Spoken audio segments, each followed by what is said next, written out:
Hello दोस्तों, मैं आपका दोस्त अमित शर्मा। आज मैं आपको बताऊंगा कि इलेक्ट्रिकल ड्राइंग को कैसे रीड किया जाता है। इस वीडियो में हम जानेंगे कि ड्यूल टाइप स्टार्टर की इलेक्ट्रिकल ड्राइंग को कैसे रीड किया जाता है और उस ड्राइंग को रीड करके हम कैसे फॉल्ट को ट्रेस कर सकते हैं।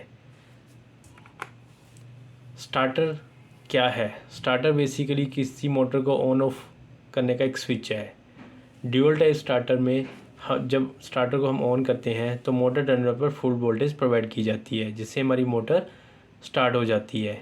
स्टार्टर इस बेसिकली कम्बिनेशन होता है दो सर्किट का, एक पावर सर्किट का और एक कंट्रोल सर्किट का। पावर सर्किट मोटर को ऑन और ऑफ करने के लिए यूज़ किया जाता है और इस पावर सर्किट को ऑन करने के लिए कंट्रोल सर्किट का यूज़ किया जाता है। कंट्रोल सर्किट पावर सर्किट में इंटरलॉकिंग का काम करता है। जैसा कि हम देख रहे हैं, ये हमारा पावर का सर्किट है जिसमें कि सिर्फ हमारी मेन पावर सप्लाई आती है और वही पावर सप्लाई से हम मोटर को ऑन कर देते हैं।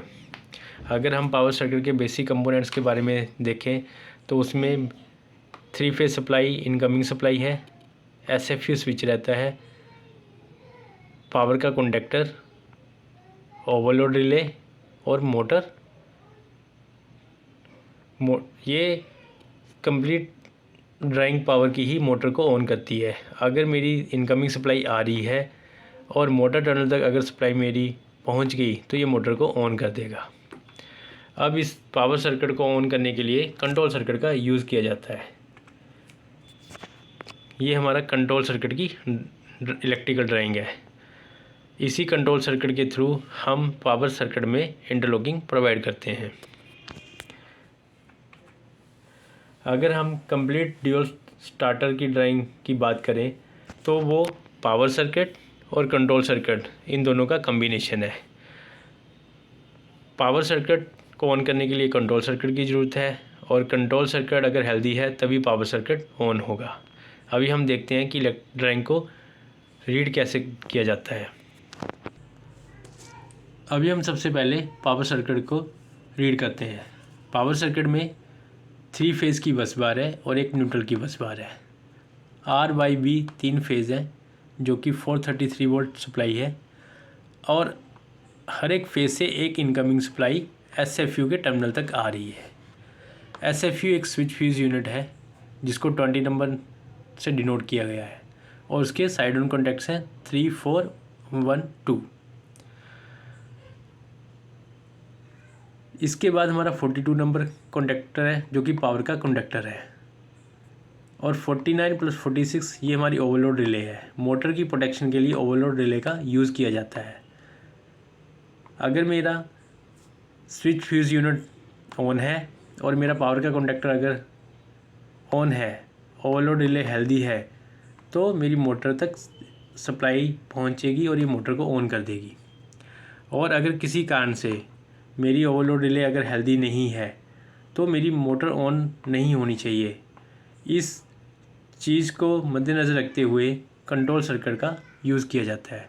कंट्रोल सर्किट मोटर में बेसिकली इंटरलॉकिंग प्रोवाइड करता है। ये हमारा 27X कंडक्टर है जो कि एक्सिलरी कंडक्टर है। ये कंडक्टर 2 फेज़ की सप्लाई से ऑन हो रहा है। यहाँ से हमारा B फेज़, बाई फेज़ और B फेज़ फ्यूज़ के थ्रू CF2 और CF3 ये कंट्रोल फ्यूज़ है। इन फ्यूज़ के थ्रू 27X कंडक्टर ऑन हो रहा है। 27X कंडक्टर की जो ऑपरेटिंग कॉइल है वो 415 वोल्टेज है। ये 27X कंडक्टर के साइड ऑन कॉन्टैक्ट्स हैं। 13 और 14 NO कॉन्टैक्ट्स है, 23, 24 NO कॉन्टैक्ट्स है। ऐसे ही ये नंबर ऑफ कॉन्टैक्ट्स हैं, ये सारे कॉन्टैक्ट्स NO हैं। अभी हम बात करते हैं कंट्रोल सर्किट की। कंट्रोल सर्किट में 110 वोल्ट AC की बस बार है जिसमें कि एक फेज़ है और एक न्यूट्रल है। फेज़ हमारा यहाँ पे कनेक्ट है और न्यूट्रल हमारा लिंक के थ्रू नीचे साइड में कनेक्टेड है। अभी किसी भी कॉइल को ऑन करने के लिए 2 चीज़ों की रिक्वायरमेंट है, एक न्यूट्रल की, एक फेज़ की। तो न्यूट्रल हमारा यहाँ पे ऑलरेडी पहुँच गया A2 टर्मिनल तक और A1 टर्मिनल को ऑन करने के लिए हमें फेज़ की रिक्वायरमेंट है। ये फेज़ हमारा कहाँ से आएगा? ये फेज़ हमारा 110 वोल्ट की जो फेज़ की बस बार है वहाँ पे हमारा कंट्रोल फ्यूज़ यूज़ किया गया है CF1। CF1 के थ्रू ये फेज़ हमारा 2 पॉइंट में डिस्ट्रीब्यूट हो गया। एक हमारा ये पॉइंट गया, सेकंड पॉइंट फेज़ हमारा ओवरलोड रिले के 95-96 नंबर पॉइंट पे गया, जो कि यहाँ पे है 95-96। अगर ओवरलोड रिले हेल्दी है तो मेरा 95-96 कॉन्टैक्ट हेल्दी रहेगा और मेरा फेज़ 96 टर्मिनल पर मिलेगा। यहाँ से ये मेरा फेज़ पुश बटन टर्मिनल पर गया। ये इमरजेंसी पुश बटन फीडर के पैनल पे लगा रहता है। अगर मेरा इमरजेंसी का पुश बटन हेल्दी है तो 7 नंबर फेरूल के थ्रू ये मेरा केबल गैलरी के साइड ऑन टीवी के टर्मिनल नंबर 3 पर फेज़ मिलेगा। और वहाँ पे अगर कोई रिमोट इंटरलॉकिंग नहीं है, अगर आपने कोई इंटरलॉकिंग प्रोवाइड करनी है तो हम यहाँ पे प्रोवाइड कर सकते हैं। अगर नहीं है तो यहाँ लूप लगा के T4 टर्मिनल पे हमें सप्लाई मिलेगी। यहाँ से ये मेरी सप्लाई 3 पार्ट में डिवाइड हो रही है। यहाँ पे 10 नंबर फेरूल डला हुआ है और ये 3 पार्ट में डिवाइड हो रहा है। एक पार्ट मेरा 29 नंबर, 29 मतलब SFU, ये जो SFU है इसका नंबर है 29 नंबर के टर्मिनल नंबर 1 और 2 के साथ कनेक्ट है। ये टर्मिनल नंबर 1 और 2। दूसरा हम मेरा 27X के 43, 44, 53, 54 के साथ कनेक्टेड है। अगर मेरा 27X टर्मिनल हेल्दी है, 27X कंडक्टर अगर ऑन है तो मेरी ये सप्लाई 43 के थ्रू 44 टर्मिनल पर मिलेगी और यहाँ से 53 के थ्रू 54 नंबर टर्मिनल पर मिलेगी। और यहाँ से ये मेरे कॉमन फेरूल केबल का 12 नंबर वायर में मेरे को फेज़ मिलेगा। अभी यहाँ पे कंडीशन आती है जो कि 43SS सेलेक्टर स्विच है। ये सेलेक्टर स्विच ये बताता है कि मेरा फीडर PLC मोड में है या फिर सेलेक्टर स्विच ऑफ कंडीशन में है या टेस्ट मोड में है। अगर मेरा फीडर ऑफ कंडीशन में है, फीडर अगर मेरा टेस्ट कंडीशन में है तो मेरा 42X कॉन्टैक्टर कैसे ऑन होगा? टेस्ट सिलेक्शन तभी की जाती है अगर मेरे को फीडर के पुश बटन से उसको चेक करना है कि मेरे कॉन्टैक्टर्स जो हैं वो ऑपरेट हो रहे हैं या वो ऑपरेट नहीं हो रहे हैं, उनमें कोई फॉल्ट है या कोई फॉल्ट नहीं है। तो उस केस में मेरी सप्लाई 29 टर्मिनल के 1 और 2 मतलब ये तभी काम करेगा जब मेरा फीडर ऑफ कंडीशन में होगा। अगर मेरा फीडर ऑफ कंडीशन में है तो 1 और 2 नंबर टर्मिनल पे मेरे को 1 नंबर पे फेज़ मिलेगा और 2 नंबर टर्मिनल से वो फेज़ मेरे को 2 नंबर टर्मिनल पर मिलेगा। तो मेरा ये फेज़ पुश बटन के टर्मिनल पर मिलेगा। अभी अगर मेरा सेलेक्टर स्विच टेस्ट मोड में है तो जैसे ही मैं पुश बटन को प्रेस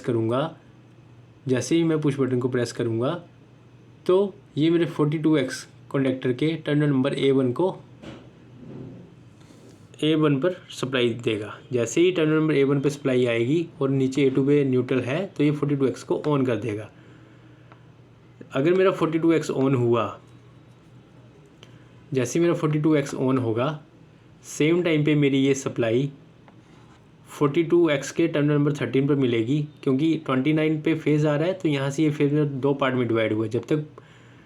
जब पुश बटन मेरा प्रेस है 42X अगर मेरा ऑन हो गया तो 42X के टर्मिनल नंबर 13 और 14 से 14 नंबर पे मेरे को फेज़ मिलेगा, क्योंकि 42X मेरा ऑन हो गया है। जैसे ही 42X ऑन होगा तो 42 का टर्मिनल नंबर A1 A2 पे मेरे को सप्लाई मिलेगी और ये कंडक्टर को ऑन कर देगा, पावर कंडक्टर को। इस पावर कंडक्टर के पैरेलल में R एंड C सर्किट भी यूज़ किया गया है कि अगर किसी कारण से ये कॉइल की ऑपरेटिंग वोल्टेज हाई होती है तो उस वोल्टेज को ये ऑब्जर्व कर लेगा।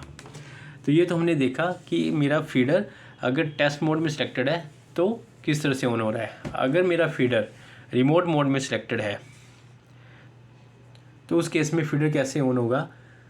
अगर मेरे PLC मोड में सेलेक्टर स्विच सिलेक्टेड है, PLC मोड में अगर सिलेक्टेड है तो PLC से मेरी कमांड आएगी जो कि केबल गैलरी के टर्मिनल नंबर 5 पर आ रही है।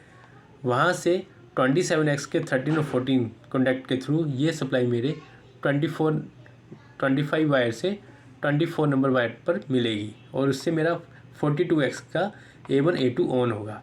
जैसे ही 42X का A1 A2 ऑन हुआ तो यहाँ पे मेरे को ऑलरेडी सप्लाई मिलेगी, क्योंकि यहाँ से ये सप्लाई मेरी इसके थ्रू 27X के टर्मिनल नंबर 43, 44, 53, 54 के थ्रू इस पॉइंट पे मिलेगी 30 नंबर वायर में। और यहाँ से मेरे 42X से मेरा 42 का A1 और A2 ऑन हो जाएगा। तो इस तरह से मेरा पावर कंडक्टर ऑन होगा। अभी मेरा पावर कंडक्टर ऑन हुआ। पावर कंडक्टर ऑन होते ही मेरी पीएलसी को फीडबैक कमांड जाएगी जो ये बताएगी कि मेरा फीडर ऑन हो गया है। तो फीडबैक जाएगी मेरी T9 पे, केबल गैलरी के साइड ऑन टीवी T9 पे। T9 पे सप्लाई कब जाएगी? जब मेरा 42 का टर्मिनल नंबर 53, 54, 83, 84 ऑन होगा। तो ये कब ऑन होगा? जब मेरा A2 42 कंडक्टर ऑन होगा। 42 कंडक्टर के ऑन होते ही 83, 84 नंबर कंडक्ट ऑन होंगे और यहीं से मेरी फीडबैक पीएलसी को जाएगी। यहाँ पे एक तो इन कॉन्टैक्ट्स के ऑन होने से पीएलसी को फीडबैक मिलेगी, साथ में एक ऑन का इंडिकेशन लैम्प भी ऑन होगा। अगर मेरा फीडर ऑफ है तो 42 पावर कंडक्टर का कॉन्टैक्ट टर्मिनल नंबर 61, 62 जब ऑफ होगा तो ये एनसी कॉन्टैक्ट है, तो उस केस में ये फीडर को ऑफ बताएगा। अगर मेरा फीडर ट्रिप होता है, ओवरलोड रिले के कारण अगर फीडर ट्रिप होता है, तब ट्रिप का एलईडी ऑन करेगा। ये 97, 98 का कॉन्टैक्ट टर्मिनल यूज़ किया गया है, जो कि ये बता रहा है कि मेरा यहाँ पे अगर ओवरलोड रिले का कॉन्टैक्ट अनहेल्दी हुआ तो ये एनसी बन जाएगा और ये ट्रिप की इंडिकेशन को ऑन करेगा। अभी हम देखते हैं कि कई बार ऐसे होता है कि ओवरलोड रिले का सिग्नल पीएलसी तक नहीं पहुंचता है कि वो हेल्दी है, या इलेक्ट्रिकल फीडर हेल्दी का सिग्नल पीएलसी तक नहीं पहुंचता। तो उस केस में कैसे इसको ट्रेस करेंगे? किसी भी फीडर से आईओ पैनल तक उसके फीडर के हेल्दी का signal, feeder overload signal, feeder run का सिग्नल और फीडर के ऑन कमांड का सिग्नल, ये आईओ पैनल से ऑन कमांड का सिग्नल फीडर तक जाता है। नॉर्मली किसी भी मोटर में 4 सिग्नल आईओ पैनल के साथ कनेक्टेड होते हैं। मोटर का ओवरलोड सिग्नल, मोटर का फीडर हेल्दी सिग्नल, मोटर का रन फीडबैक सिग्नल और मोटर का ऑन सिग्नल। अभी हम देखते हैं कि मोटर का ओवरलोड हेल्दी सिग्नल फीडर तक कैसे जाता है। जैसे कि यहाँ पे हमने देखा कि C1 का अगर फ्यूज़ हेल्दी है और फेज सप्लाई यहाँ पे आ रही है, और अगर ओवरलोड रिले हेल्दी है 95, 96 सिग्नल अगर हेल्दी है, तो यहाँ पे 5 नंबर फीडर से ये केवल 2 पार्ट में डिवाइड हो रही है। एक तो ये पुश बटन को चला गया, दूसरा ये केबल गैलरी में टीवी नंबर 6 पे आया, जहाँ पे ओवरलोड हेल्दी का सिग्नल आईओ पैनल को गया।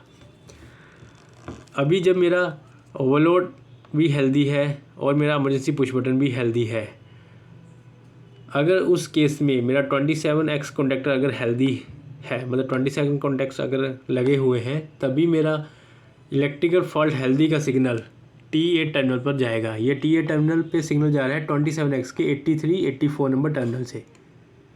तो ये फीडर इलेक्ट्रिकल फॉल्ट का सिग्नल आईओ को देगा और फीडबैक का सिग्नल 42 नंबर टर्मिनल के 53, 54, 83, 84 टर्मिनल से साइड केबल गैलरी में जा रहा है, जहाँ से ये आईओ पैनल के साथ कनेक्टेड होगा।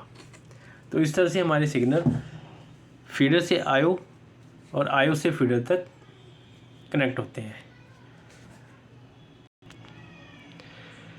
ये ड्राइंग बिल्कुल एक सिंपल सी ड्राइंग है, जो कि ड्यूल स्टार्टर के बाद इस ड्राइंग में हमने ड्यूल स्टार्टर की ड्राइंग को रीड करने स्टार्ट किया। ऐसे ही हम एसडीओ टाइप स्टार्टर की ड्राइंग को भी रीड कर सकते हैं। अगर हमने किसी भी ड्राइंग को उसको 2 पार्ट में डिवाइड करना सीख लिया, पावर सर्किट को और कंट्रोल सर्किट को, और उनको अलग अलग पढ़ना सीख लिया, तो हम किसी भी फीडर के किसी भी फॉल्ट को ईजिली ट्रेस आउट कर सकते हैं। थैंक्स।